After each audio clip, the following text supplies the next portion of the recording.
हिंदू पौराणिक ग्रंथों में अनेकों श्रापों का वर्णन मिलता है। हर श्राप के पीछे कोई ना कोई कहानी जरूर मिलती है।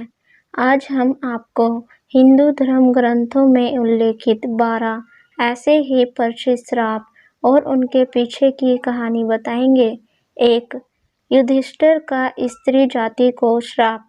महाभारत के शांति पर्व के अनुसार युद्ध समाप्त होने के बाद जब कुंती ने युधिष्ठिर को बताया कि कर्ण तुम्हारा बड़ा भाई था, तो पांडवों को बहुत दुख हुआ। तब युधिष्ठिर ने विधि विधान पूर्वक कर्ण का भी अंतिम संस्कार किया। माता कुंती ने जब पांडवों को कर्ण के जन्म का रहस्य बताया, तो शोक में आकर युधिष्ठिर ने संपूर्ण स्त्री जाति को श्राप दिया कि आज से कोई भी स्त्री गुप्त बात छिपा कर नहीं रख सकेगी। 2. ऋषि किंदम का राजा पांडु को श्राप।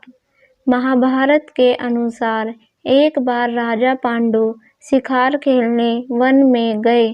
उन्होंने वहां हिरण के जोड़े को मैथुन करते देखा और उन पर बाण चला दिया। वास्तव में वो हिरण व हिरणी ऋषि किंदम व उनकी पत्नी थी। जब ऋषि किंदम ने राजा पांडु को श्राप दिया कि जब भी आप किसी स्त्री से मिलन करेंगे, उसकी उसी समय मृत्यु हो जाएगी। इसी श्राप के चलते जब राजा पांडु अपनी पत्नी मांद्री के साथ मिलन कर रहे थे, उसी समय उनकी मृत्यु हो गई। 3. मांडव्य ऋषि का यमराज को श्राप। महाभारत के अनुसार मांडव्य नाम के एक ऋषि थे।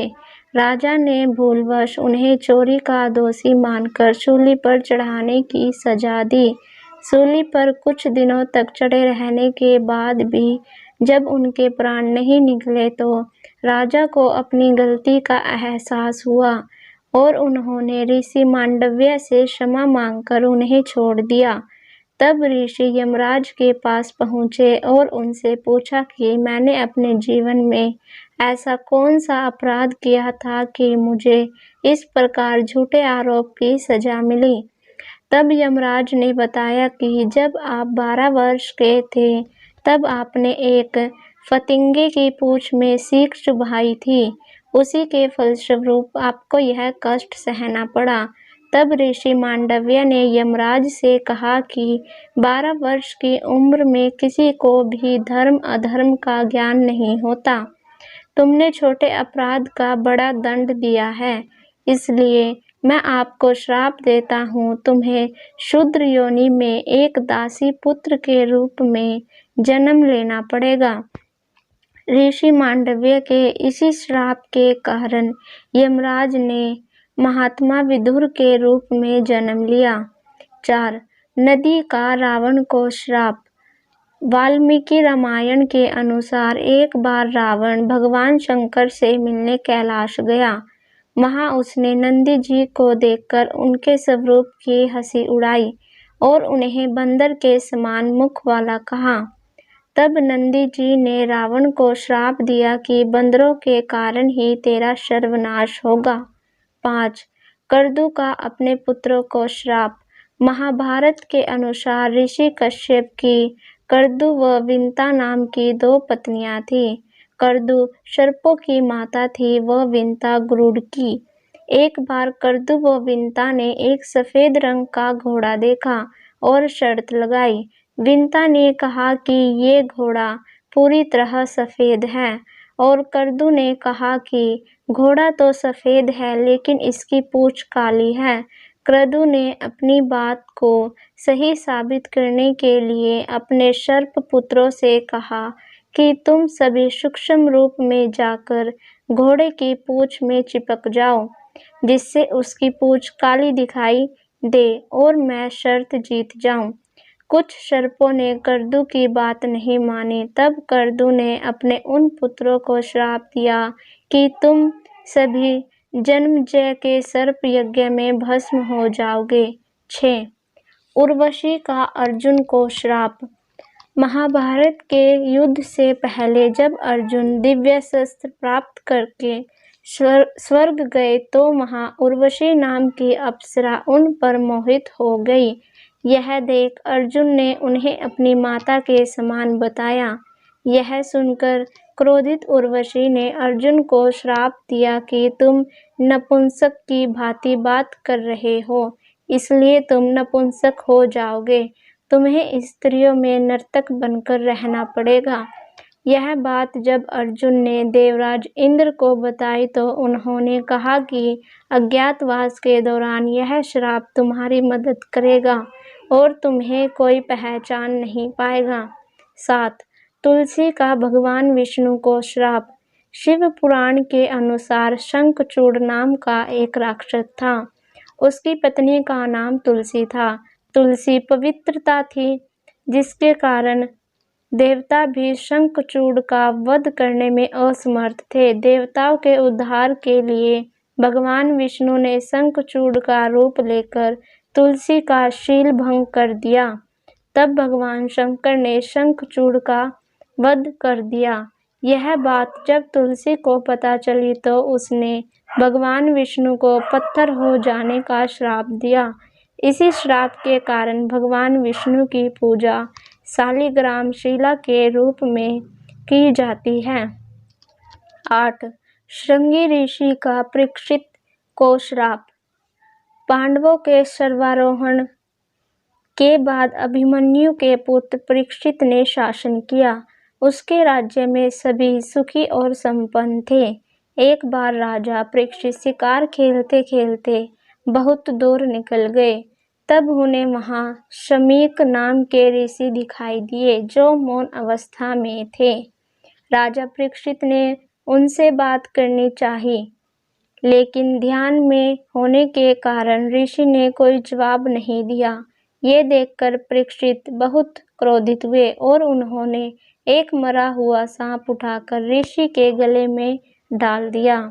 यह बात जब शमीक ऋषि के पुत्र श्रृंगी को पता चली तो उन्होंने श्राप दिया कि आज से 7 दिन बाद तक्षक नाग राजा परीक्षित को डस लेगा, जिससे उनकी मृत्यु हो जाएगी। 9. राजा अनर्ण्य का रावण को श्राप। वाल्मीकि रामायण के अनुसार रघुवंश में एक परम प्रतापी राजा हुए थे जिनका नाम अनर्ण्य था। जब रावण विश्व विजय करने निकला तो राजा अनर्ण्य से उसका भयंकर युद्ध हुआ। उस युद्ध में राजा अनर्ण्य की मृत्यु हो गई। मरने से पहले उन्होंने रावण को श्राप दिया कि मेरे ही वंश में उत्पन्न एक युवक तेरी मृत्यु का कारण बनेगा। इन्हीं के वंश में आगे जाकर भगवान श्री राम ने जन्म लिया और रावण का वध किया। 10. परशुराम का कर्ण को श्राप। महाभारत के अनुसार परशुराम भगवान विष्णु के ही अंशावतार थे। सूर्यपुत्र कर्ण उन्हीं का शिष्य था।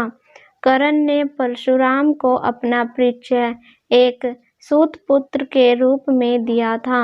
एक बार जब परशुराम कर्ण की गोद में सिर रखकर सो रहे थे, उसी समय कर्ण को एक भयंकर कीड़े ने काट लिया। गुरु की नींद में विघ्न न आए ये सोचकर कर्ण दर्द सहते रहे, लेकिन उन्होंने परशुराम को नींद से नहीं उठाया। नींद से उठने पर जब परशुराम ने देखा तो वे समझ गए कि कर्ण सूत पुत्र नहीं बल्कि अक्षत्रिय हैं। तब क्रोधित होकर परशुराम ने कर्ण को श्राप दिया कि मेरी सिखाई हुई शस्त्र विद्या की जब तुम्हें सबसे अधिक आवश्यकता होगी उस समय तुम वह विद्या भूल जाओगे। 11. तपस्विनी का रावण को श्राप। वाल्मीकि रामायण के अनुसार एक बार रावण अपने पुष्पक विमान से कहीं जा रहा था। तभी उसे एक सुंदर स्त्री दिखाई दी जो भगवान विष्णु को पति के रूप में पाने के लिए तपस्या कर रही थी। रावण ने उसके बाल पकड़े और अपने साथ चलने को कहा। उस तपस्विनी ने उसी क्षण अपनी देह त्याग दी और रावण को श्राप दिया कि एक स्त्री के कारण ही तेरी मृत्यु होगी। 12. गांधारी का श्री कृष्ण को श्राप। महाभारत के युद्ध के बाद जब भगवान श्री कृष्ण गांधारी को सांत्वना देने पहुंचे तो अपने पुत्रों का विनाश देखकर गांधारी ने श्री कृष्ण को श्राप दिया कि जिस प्रकार पांडव और कौरव आपसी फूट के कारण नष्ट हुए हैं, उसी प्रकार तुम भी अपने बंधु बांधवों का वध करोगे। आज से 36वें वर्ष तुम अपने बंधु बांधवों को पुत्रों का नाश हो जाने पर एक साधारण कारण से अनाथ की तरह मारे जाओगे। गांधारी के श्राप के कारण ही भगवान श्री कृष्ण के परिवार का अंत